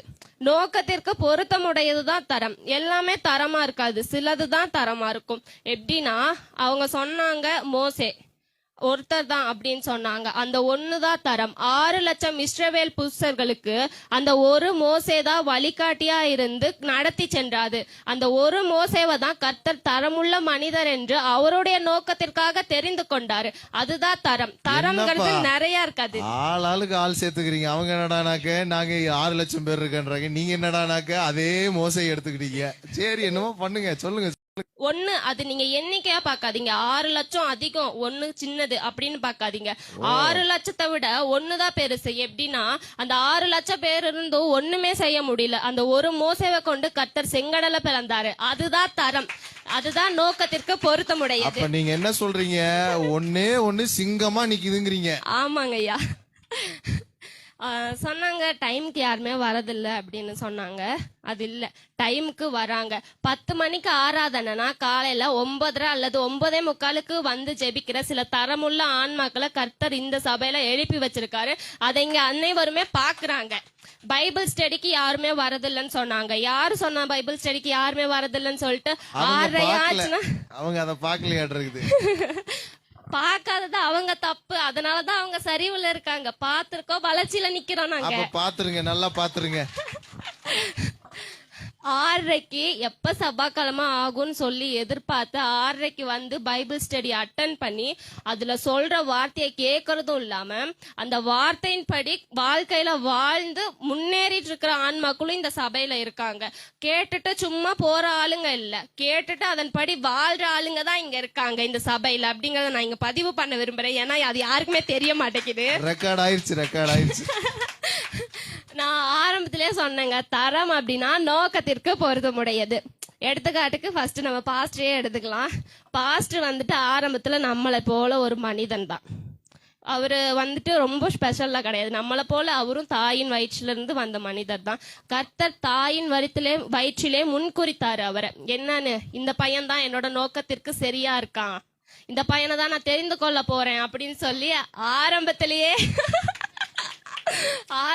அவர் முன் குறிச்சிட்டாருங்க. அவரோட நோக்கத்திற்கென்று அழைக்கும் போது, சபை உருவாக்கும் போது யாருமே இல்லைங்க, அவங்க மட்டும்தான் இருந்தாங்க. எடுத்தோட்டியுமே நம்ம எல்லாரும் வந்துட்டோமா? இல்ல, கொஞ்சம் கொஞ்சமா தானே வந்தோம். ஆரம்பத்துல அவங்க மட்டும் தானே இருந்தாங்க. அவங்களை என்ன பண்ணாரு? கர்த்தர் தரமுள்ளவர்களா உருவாக்குனாரு. உருவாக்கி என்ன பண்ணாரு? அந்த தரமுள்ளவர்கள் ஜெபிக்கும் போது அவரோட ஜெபத்தை கேட்டு இன்னும் சில தரமுள்ள ஆன்மாக்களை கர்த்தர் சபையில எழுப்பியிருக்காருங்க. இந்த சில தரமுள்ள ஆன்மாக்கள் ஜெபிக்கிறாங்க இன்னமும். எதுக்காக? இன்னும் பல தரமுள்ள ஆன்மாக்கள் எழும்பணுங்கிறதுக்காக ஜெபிச்சுட்டு இருக்காங்க. நாங்க விசுவாசிக்கிறோம், கண்டிப்பா இங்க பல தரமுள்ள ஆன்மாக்கள் எழும்பதா போகுது. இத நான் ஏன் இவ்வளவு தைரியமா சொல்றேன்னா, விசுவாசத்துக்கு முதல்ல வேணுங்கிறதே தைரியம் தான். தைரியமா நின்னு பேச தெரியணும், கர்த்தருடைய வார்த்தையை சொல்ல தெரியணும். அப்படி கர்த்தருடைய வார்த்தையை சொல்ல தெரிஞ்சாதான் அது பேரு விசுவாசம். ஆரம்பத்துல வந்தவங்க, நானும் ஒத்துக்கிறேன், அங்கதான் நின்றுட்டு இருந்தேன். இன்னைக்கு இங்க வந்து தைரியமா கர்த்தருடைய வார்த்தையை பேசுறேன்னா இதுதான் வளர்ச்சின்னு நான் சொல்றேன். இந்த தைரியத்தை தான் நாங்க வளர்ச்சின்னு சொல்றோம். அடுத்து நம்ம அம்மா சொன்னாங்க மாத்தாள் மரியாள்னு சொல்லிட்டு, அவங்களே சொல்லிட்டாங்க ஒண்ணுதான் மரியாள் அப்படின்ட்டு. அந்த ஒண்ணுதான் தரோம். அந்த மரியாள் ஜெபிச்சாங்கன்னா, மார்த்தால எத்தனை மார்த்தாளா இருந்தாலும் அவங்கள கர்த்தர் இப்படிங்கிறதுக்குள்ள மாத்துவாங்க. இன்னும் ஜெபிச்சுட்டு தான் இருக்காங்க. எடுத்தோட்டி நிறைய மரியாள்லாம் இங்க உருவாகல. ஆரம்பத்துல ஒரு மரியாள் தான் இருந்தாங்க. அந்த ஒரு மரியாள் இருந்துதான் இத்தனை மரியாளை உருவாக்கி இருக்காங்க. இந்த இத்தனை மரியாளும் இன்னும் இத்தனை மரியாளை உருவாக்கிட்டு தான் இருக்காங்க. சபாஸ், சரியான போட்டி. அடுத்து சொன்னாங்க, சாரதம்மா சொன்னாங்க, வீட்டுல 4 பேரும் 4 மூளைக்கு இருக்கோம், ஒரு அன்பு இல்ல, ஒற்றுமை இல்லைன்னு சொன்னாங்க. நான் சொல்றேன், கர்த்தர் ஆரம்பத்துல ஒரு குடும்பத்துல 4 பேர்னா 4 பேரையும் தெரிந்து கொள்றது இல்ல. அந்த குடும்பத்துல ஒருத்தர் தான் தெரிந்து கொள்றாரு. அவங்கள கொண்டு ஒரு மிகப்பெரிய திட்டத்தை வச்சுதான் அவங்கள அழைக்கிறாங்க. நீதான் நான் முன்குறிச்ச பிள்ளை அப்படின்னு சொல்லி அழைக்கிறாங்க. அவங்கள தரமுள்ளவர்களா கர்த்தர் எடுத்துக்கொள்றாரு. எதுக்காக எடுத்துக்கொள்றாரு? அவங்கள வச்சு அவங்க குடும்பத்துல இருக்கவங்கள ரட்சிக்கணும், அவங்க ஊர்ல இருக்கவங்கள ரட்சிக்கணும், அவங்கள கொண்டு இந்த உலகத்துல ஒரு மிகப்பெரிய காரியத்தை செய்யணும்னு சொல்லிதானே அவங்கள அழைச்சாங்க. அவங்கள கூட்டி கொண்டு வந்த கர்த்தர் அவங்க ஜபத்தை கேட்டு அவங்க வீட்டார் அனைவரும் ரட்சித்திருக்காரு. இப்ப அவங்க ஜபத்தை கேட்டுதானே அவங்களுக்குள்ள ஒற்றுமையா ஊற்றுவாரு. அவங்க ஜெபிக்கலன்னா அது யார் தப்பு? அவங்க தப்பு தானே. ஏன்னா அவங்க ஜெபிச்சதை கேட்டுதான் ஆண்டவர் மீதி இருக்கிற அவங்க குடும்பத்தார ரட்சித்தாரு. இப்ப அவங்க ஜெபிச்சாதான் மத்தவங்க வருவாங்க. அதனால ஃபர்ஸ்ட் உங்க எண்ணத்தை வந்துட்டு மாத்துங்க. நாங்க இப்படிதான், இவங்க இப்படிதான் அப்படிங்கறத எண்ணத்தை நீங்க மாத்திட்டீங்கன்னாவே நீங்க ஆல்ரெடி வளர்ந்துதான் இருக்கீங்க. அதை நீங்க உணர்ந்துகிட்டீங்கன்னாவே போதும், நீங்க வளர்ச்சிய பாத்தரலாம். அப்புறம் நம்ம ரூத்தம்மா சொன்னாங்க, ஆரம்பத்துல அன்பு கூறுவேன் இன்னும் அதிகமாய், ஆராதிப்பேன் இன்னும் ஆர்வமாய் அப்படின்னு ஆராதிச்சாங்க. இப்ப எங்க போச்சு அந்த ஆராதனை அப்படின்னு கேட்டாங்க. ஆமாங்க, நான் ஒத்துக்கிறேன். ஆரம்பத்துல இப்படிதான் ஆரம்பிச்சேன், அன்பு கூறுவேன் இன்னும் அதிகமாய் நான் ஆராதிச்சேன். நான் இல்லைன்னு சொல்லல. ஆனா இப்போ நான் எப்படி ஆராதிக்கிறேன்னா, உந்தன் சிலுவையால் வாழ்கிறேன், உங்க ரத்தத்தால் மீட்கப்பட்டேன், உங்க சிலுவையால் வாழ்கிறேன், உங்க ரத்தத்தால் மீட்கப்பட்டேன். இப்படி ஆராதிக்கிறேங்க. அவரே ஜீவனுள்ள தேவன், அவரே மெய்யான தேவன்கிறத உணர்ந்து ஆராதிக்கிறேன். ஆரம்பத்துல நான் வந்தப்ப எப்படி நினைச்சேன், ஏசப்பா எல்லாத்து மாதிரியும் ஒரு தெய்வம் அப்படின்னு சொல்லி ஆராதிச்சேன். இப்ப நான் எப்படி ஆராதிக்கிறேன், அவரே ஜீவனுள்ள தேவன், அவரே மெய்யான தேவன், அவரோட சிலுவையால தான் நான் இப்ப வாழ்ந்துட்டு இருக்கேன், அவரோட ரத்தத்தால நான் மீட்கப்பட்டிருக்கேன் உணர்ந்து நான் இப்போ இங்க நின்று பேசிட்டு இருக்கேன். இப்ப உணர்ந்து நான் ஆராதிக்கிறேன். அதுதான் நாங்க வளர்ச்சின்னு சொல்றோம். நான் ஆரம்பத்திலேயே சொன்னேன், வளர்ச்சியை நான் என் கண்ணால பார்த்தேன் அப்படின்னு சொன்னேன். நான் என்ன வளர்ச்சியை பார்த்தேன்னா, இதுலதான் வளர்ச்சியை பார்த்தேன். ஆராதனை. ஆரம்பத்துல ஆராதிச்சுட்டு இருந்த ஆராதனைக்கும் இப்ப ஆராதிச்சுட்டு இருக்க ஆராதனைக்கும் உள்ள வித்தியாசம் தான் நான் வளர்ச்சின்னு சொல்றேன். ஆரம்பத்துல ஜெபிச்சோம், நான் இல்லைன்னு சொல்லலாம். நான் இப்ப ஜெபிக்கிறேன் எப்படி? உரிமையோட. அவர் என் அப்பா. ஆரம்பத்துல எப்படி ஜெபிச்சேன்? ஏசப்பா. இப்போ அவர் என் அப்பா, நான் என்ன கேட்டாலும் அவர் தருவாரு, அவரோட பிள்ளை நான் அப்படிங்கறது உரிமையோட நான் கேட்கிறேன். இததான் நாங்க வளர்ச்சின்னு சொல்றோம். ஜபத்துல வளர்ந்துருக்கோம், விசுவாசத்துல வளர்ந்துருக்கோம். நான் சொல்றேங்க, ஆரம்பத்துல வரும்போது சரிவாதான் இருக்கும், ஒத்துக்கிறேன். ஏன்னா நாங்க வந்தோட்டி எல்லாம் ஒண்ணும் மேல போல, வந்தோட்டி இப்படிதான் இருந்தோம்.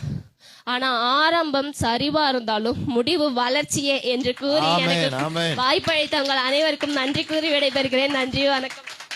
ஆமென். Super super. நல்லா சபா சரியான போட்டின்ற மாதிரி இருந்துச்சு இல்லைங்களா? ஆரம்பம் கொஞ்சம் அப்படி இப்படிதான் இருந்தோம்ப்பா. டக்குன்னு ஒன்னும் யாரும் வளர்ந்துடல இல்லைங்களா? ஒரு குழந்தை பிறந்தோடனே அப்படியே 6 அடிக்கு நிக்குதுங்களா? அது வளர்றதுக்கு எத்தனை வருஷம் ஆகுது?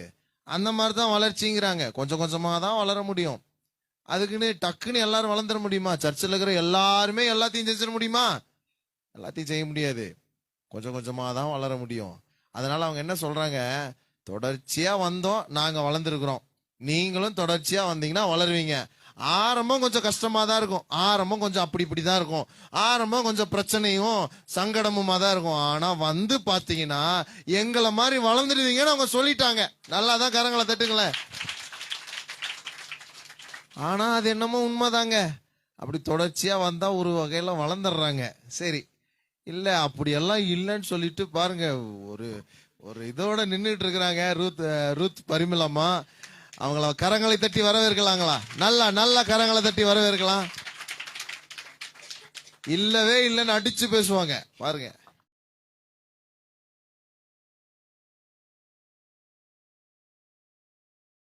கர்த்தர் பரிசுத்த நாமத்துக்கு சோத்திரம்.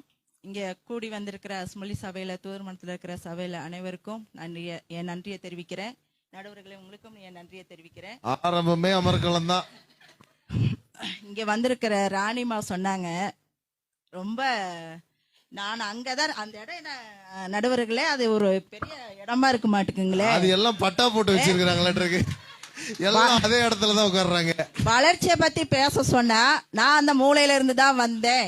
அவங்க என்ன குழந்தைங்களா ஓடியாந்து வந்து மயக்க பிடிக்க? சொல்லுங்க நடுவர்களே. அந்த மாலதிக்கா அந்த சிஸ்டர் அப்படிதான் சொல்றாங்க, நான் அந்த மூலையில தான் இருந்தேன்.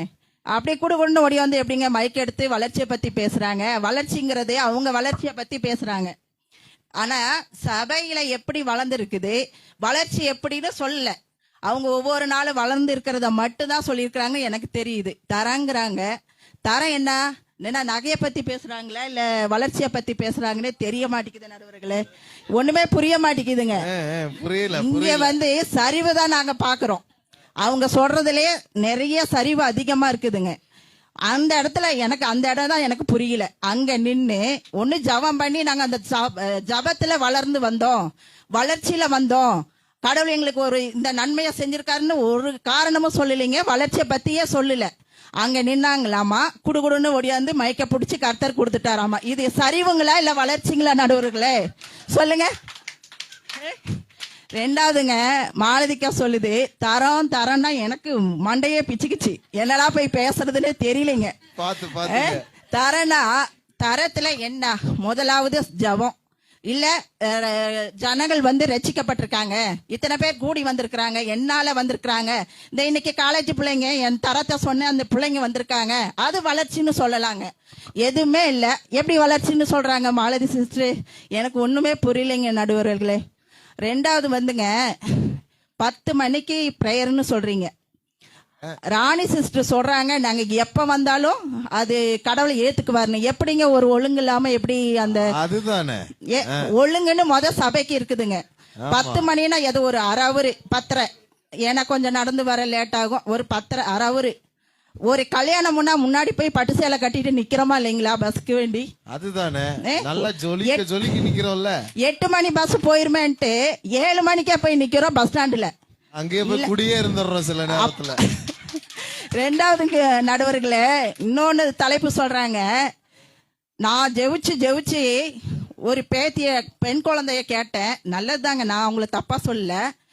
ஆனா சொல்லுங்க, என்னன்னா பெண் குழந்தைய கேட்டேன்னு கடவுளுக்கே பொறுக்க முடியலைங்க.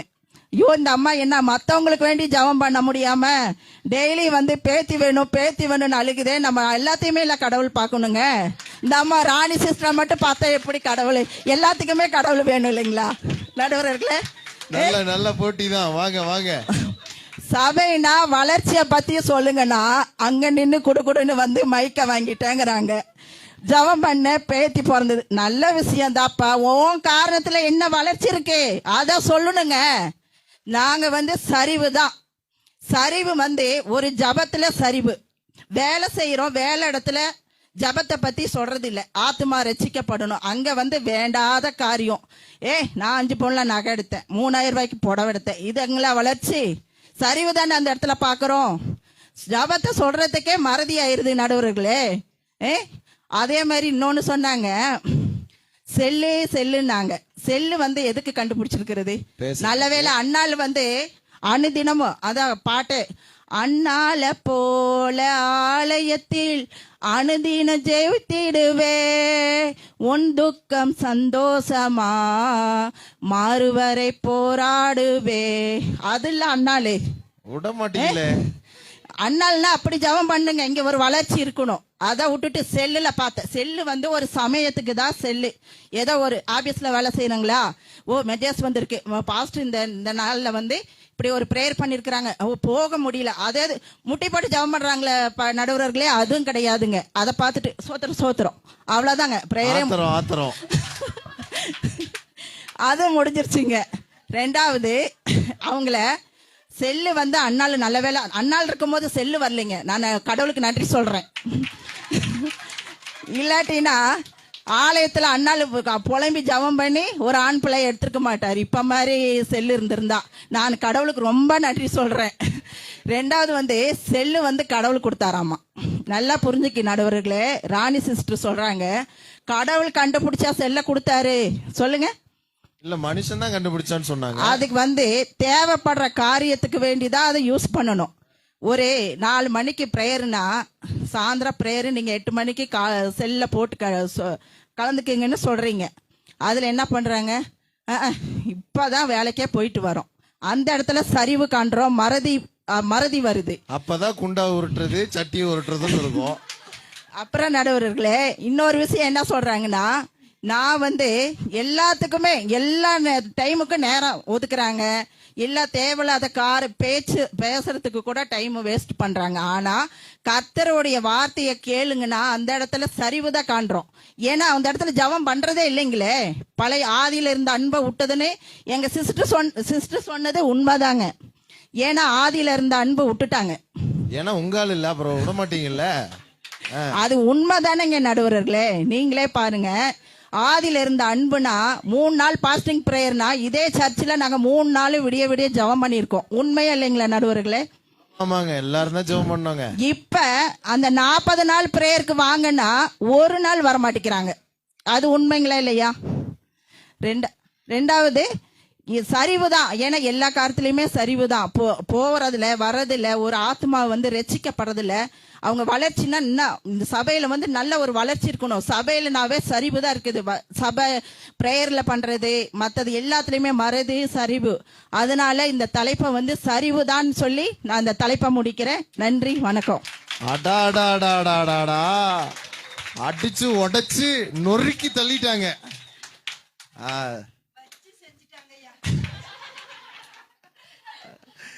சரி, இப்ப அவங்க என்ன சொல்றாங்கன்னா, சும்மா அந்த இடத்தையே பட்டா போட்டு வச்சுக்கிறீங்க எல்லாரும். எத்தனை பேர்த்துக்கு தான் அந்த இடம்? நான் அங்க உட்கார்ந்தேன், வந்தேன், நின்று, அதே தானா? வேற வளர்ச்சியே இல்லையா? எல்லாரும் வந்தாக்கா அங்க இருந்து தான் வரணுமா அப்படிங்கிறாங்க. சரி, கடைசியா இல்ல அப்படியெல்லாம் கிடையாதுங்க, நாங்களும் வளர்ந்துருக்கிறோம்னு சொல்லிட்டு ஜாய்ஸ் அவங்க பேச வராங்க. கரங்களை தட்டி அவர்களை வரவேற்கலாமா?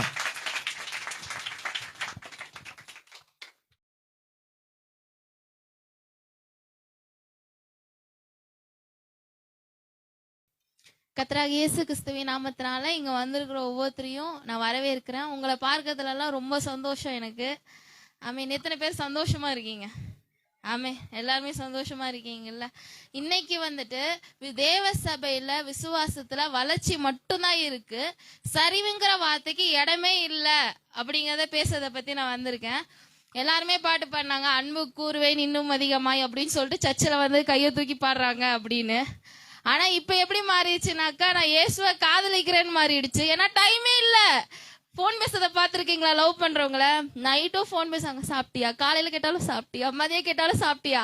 அதே மாதிரி ஏசப்பா கிட்ட, ஏசப்பா எப்படி இருக்கீங்க? ஏசப்பா ஏசப்பா ஏசப்பா ஏசப்பா. எத்தனை தடவை வேணாலும் சொல்லுவோம் ஏசப்பான்னு. அதுதான் லவ்ங்கிறீங்களா? லவ். எப்போதுமே இயேசுவ காதலிக்கிறேன் அப்படின்னு பாட்டு பாடிட்டே இருப்போம் நாங்க.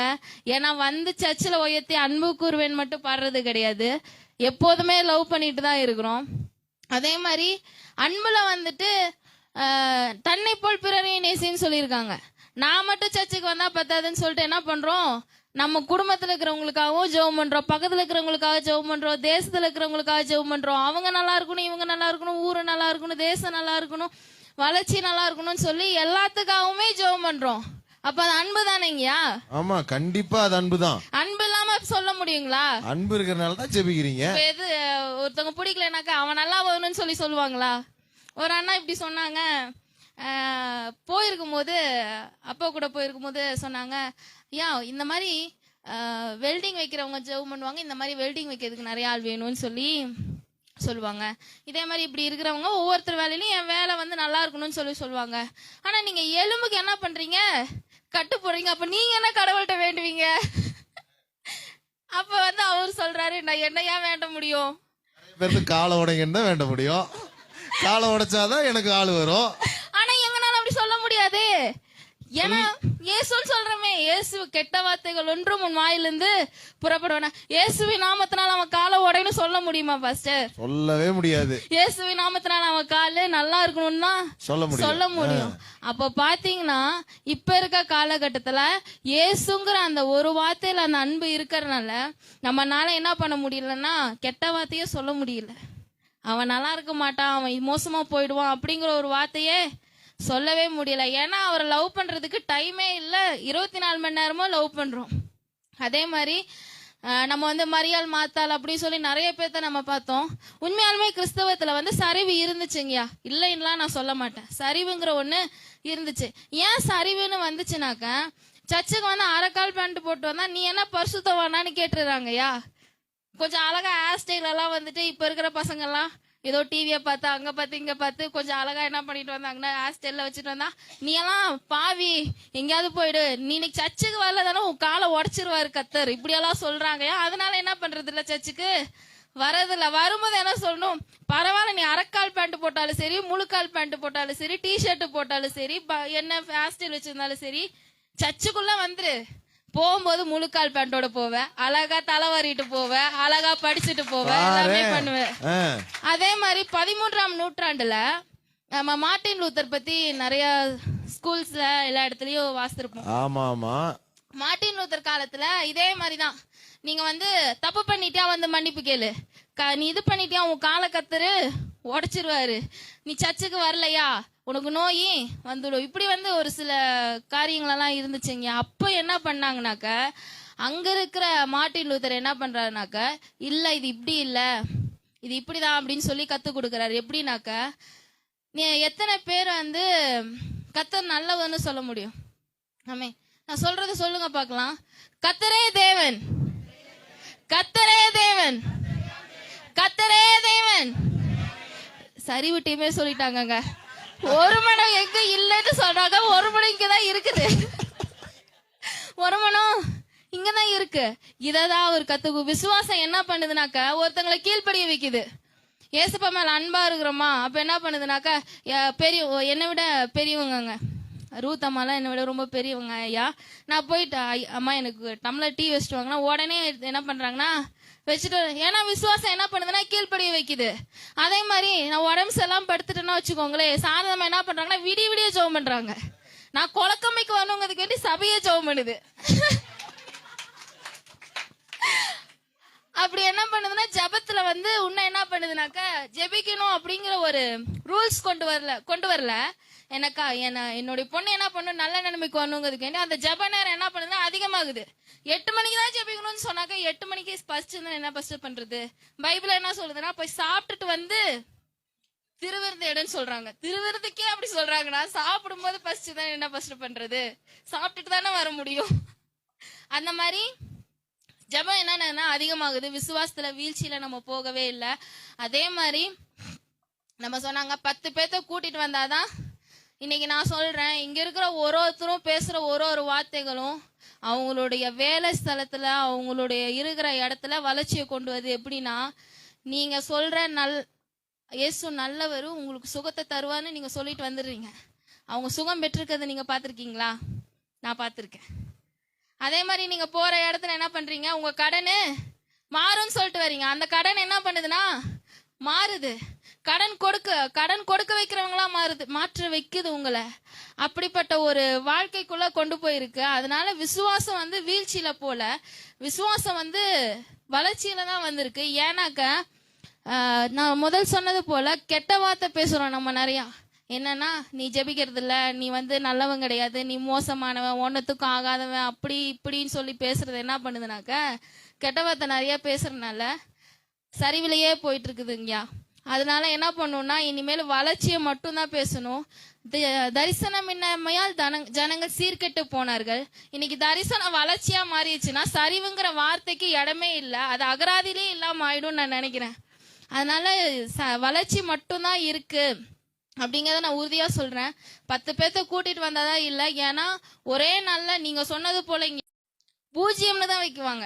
ஓ, நர்சம்மா நிரூபிக்கிறீங்க. பூஜ்ஜியம்னு தான் வைக்குவாங்க. அந்த பூஜ்ஜியத்துல இருந்து தான் என்ன பண்ணுதுன்னா ஆரம்பிக்குது. ஒரே நாள் உங்க குழந்தை எந்திரிச்சு வந்து, அம்மா எனக்கு பரோட்டா பண்ணி கொடு, பிரியாணி பண்ணி கொடுன்னு கேட்குங்களா? இப்ப பாருங்க, அந்த குழந்தை தூங்கிட்டு தான் இருக்குது. அப்படி என்ன பண்றாங்கன்னா, குழந்தை வளர்றதுக்கு கொஞ்சம் நாள் எடுக்குது. அதே மாதிரி விசுவாசத்துல இருக்கிறவங்களுக்கு காத்திருக்கிறதுங்கிறது ரொம்ப இனிமையா இருக்குதுங்க. இது ஒண்ணு மட்டும் சொல்லி முடிச்சிடறேன். காலையில இருந்து ஏதாவது கொடுப்பாங்கன்னு எதிர்பார்த்தா காலைல டீயை மட்டும் கொடுத்தாங்கய்யா.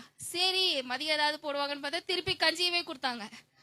வெயிட் பண்ணிக்கிட்டே இருக்கிறோம், எப்படா அந்த லட்டு கிடைக்கும், எப்படா அந்த பிரியாணி கிடைக்கும்னு. வாசம் வேற மூக்க தொலைச்சிட்டே இருக்குது, கிடைக்கவே மாட்டேங்குது. ஆனா இப்ப அந்த பிரியாணி கொடுத்தாங்கன்னா இப்படி தேவாமிர்தம் மாதிரி இருக்கும். அப்ப காத்திருப்பு எப்ப என்ன பண்ணுதுன்னா, ஓடினாலும் இலைப்படையாம, நடந்தாலும் சோர்வடையாம, அது ரொம்ப ஒரு சந்தோஷத்தை, ஒரு ருசிய, ஒரு ஆரோக்கியத்தை எல்லாத்தையுமே கொடுக்குதுங்க. அதனால விசுவாசம் வந்துட்டு சரிவிலையே போல, அது வளர்ச்சியில மட்டும் இருக்குன்னு சொல்லி என் உரையை முடிக்கிறேன். நல்லா கரங்களை தட்டி ஒரு வழியா பேசி முடிச்சிட்டாங்க. எப்படி பண்ணாங்க பாத்தீங்களா? 2 டீமும் சொல்றது உண்மைதாங்க. 2 டீமும் சொல்றது உண்மைதான். இவங்க சரிவு இருக்குன்னு சொன்னாங்க. ஆமா, சபையில சரிவு இருக்கு. அதே போல இவங்க வளர்ச்சி இருக்குன்னு சொன்னாங்க. அதே போல சபையில வளர்ச்சி ரெண்டுமே இருக்கு. ரெண்டுமே இருக்குது இல்லைங்களா? வளர்ச்சியும் இருக்குது, சரிவும் இருக்கு. ஆனா இவங்க சொன்னபடி சரிவு மட்டும்தான் இருக்குன்னு சொன்னாங்கல்ல, அது இல்லை. நல்லா கவனிங்க. சபை கொஞ்சம் கொஞ்சமா வளர்ச்சிக்குள்ள போய்கிட்டே தான் இருக்கு. சரிங்களா? கொஞ்சம் கொஞ்சமா என்ன பண்ணுது? வளர்ச்சிக்குள்ள போயிட்டே இருக்குது. விஷயம் என்னன்னா, இவங்க சொன்னாங்க பாருங்க, உங்க எண்ணத்துல சரிவு இருக்கிறனாலதான் நீங்க சரிவிலேயே இருக்கிறீங்க. உங்க எண்ணத்தை மாத்துனீங்கன்னா நீங்க வளர்ச்சிக்குள்ள வந்துடுவீங்க. எங்களை விட நீங்க சிறப்பாயிடுவீங்க. புரியுதுங்களா? அததான் சொல்றாங்க. அதுதான் ஆண்டவராகிய இயேசு கிறிஸ்து பைபிள்ல ஒண்ணு எழுதி வச்சிருக்கிறாரு. என்னன்னு, எல்லாவித அழுக்கையும் கொடிய துர்க்குணத்தையும் ஒழித்து விட்டு. எங்க ஒழிக்கிறதா? எண்ணத்துலதான் ஒழிக்க முடியும். எண்ணத்துல ஒழிச்சிட்டு உங்கள் உள்ளத்தில் நாட்டப்பட்டதாயும், வசனத்தின் மேல ஒரு வாஞ்ச வந்துருச்சுன்னா, வசனத்தை பிடிச்சுக்கிட்டீங்கன்னா, கர்த்தருடைய வார்த்தையை கேட்க வாரம் வாரம் வந்தீங்கன்னா, நல்லா கவனிங்க, கர்த்தருடைய வார்த்தையை கேட்க வாரம் வந்தீங்கன்னா உங்க வாழ்க்கையில கடன் பிரச்சனை இருக்காது. உங்க வாழ்க்கையில உங்க குடும்பத்துக்குள்ளார பிரச்சனை இருக்காது. கணவன் மனைவிக்குள்ளராக சண்டை இருக்காது. அதனாலதான் அவங்க சொல்றாங்க என்னன்னு, வளர்ச்சிக்கு ஒரே காரணம் தேவனை தேடுறது. முதலாவது தேவனுடைய ராஜ்யத்தையும் அவருடைய நீதியையும் தேடுங்க. தேட ஆரம்பிங்க, வந்து பாருங்க, கர்த்தருடைய வார்த்தையை கேளுங்க, வளருவீங்க. அப்ப நீங்க அதெல்லாம் செய்யாது இருக்கிறதுனாலதான் இவங்க சரிவுன்னு சொல்றாங்க. புரியுதுங்களா? அதெல்லாம் நீங்க செய்யறது கிடையாது, அதனாலதான் சரிவுன்னு சொல்றாங்க. அப்போ கர்த்தர் இன்னைக்கு என்ன சொல்றாருன்னா, ரெண்டுமே சபையில இருக்கு. இவங்க 2 பேருமே பேசுனது உண்மை. ஹல்லேலூயா. இவங்க 2 பேருமே பேசுனது. அப்ப இன்னைக்கு நம்ம ஒண்ணு புரிஞ்சுக்கலாம், நம்ம சரிவிலேயே இருக்காம வளர்ச்சிக்கு வருவோம். நம்ம சரிவிலேயே இருக்காம வளர்ச்சிக்கு வருவோம். கர்த்தரை தேடுவோம், திரும்ப திரும்ப வார்த்தையை கேட்போம், திரும்ப திரும்ப ஆலயத்துக்கு வருவோம். ஹல்லேலூயா. இப்ப இதுல எந்த டீம் ஜெயிச்சிச்சு அப்படின்னா, 2 டீமுமே அடி தூள் கலப்பிட்டாங்க. இதுல ஒருதலை பட்சமா தீர்ப்பு சொல்ல முடியல. அந்த அளவுக்கு ரெண்டு பேரும் நல்லா பேசி இருக்கிறாங்க. இன்னொரு முறை நல்லா கரங்களை தட்டி. ஓகே, இப்போ நம்ம பாஸ்டர் ஐயா இத குறிச்சு ஒரு சில வார்த்தைகளை மட்டும் சொல்லிட்டு நம்ம அடுத்ததாக ஒரு பாட்டு கேட்க போறோம். அதற்கு எல்லாரும் தயாராக இருங்க. கவனிங்க, பாருங்க, இங்க இரு தரப்புலையும் வாதிடப்பட்டது. அந்த வாதமானது என்னவென்றால், இருவரும் போட்டிக்காக வாதம் பண்ண அங்க வரவில்லை. மெயின் விஷயம் என்ன தெரியுங்களா? ரெண்டு பக்கமே என்ன இருக்குதோ அதை ரெண்டு பேருமே இங்க என்ன பண்ணாங்க, இரு தரப்புலும் இருந்து இருக்கிற விஷயங்களை அவங்க உண்மையாக வீட்டில் என்ன நடக்குது, பிள்ளைங்க கிட்ட என்ன நடக்குது, சபையில் என்ன நடக்குது, சர்ச்சில் தேவாலயத்தில் என்ன நடக்கிறது என்பதை திட்டவட்டமாக அவங்க காமிச்சாங்க. கவனிங்க, கொஞ்சம் கவனிங்க ப்ளீஸ்.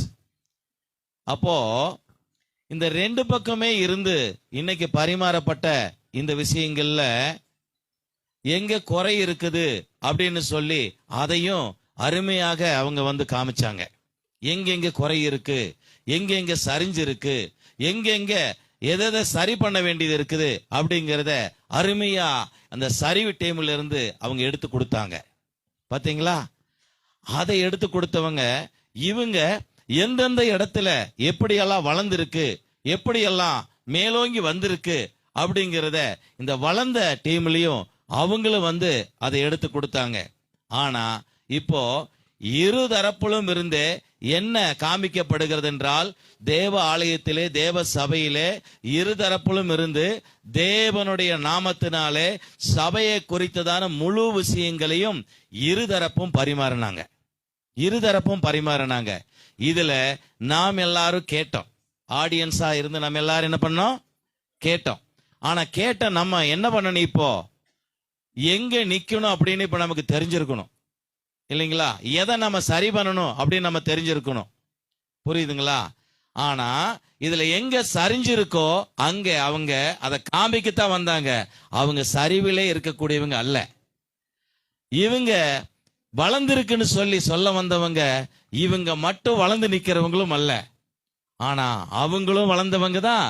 இவங்க சரிவை காமிக்க வந்தவங்க. ஆனா சபைக்குள்ள இருக்கிற விஷயத்தை இருதரப்புலும் இருந்து பரிமாறினாங்க. ஒரு வசனத்தை படிப்போம், நம்ம அதுக்காக ஜெபம் பண்ணுவோம்.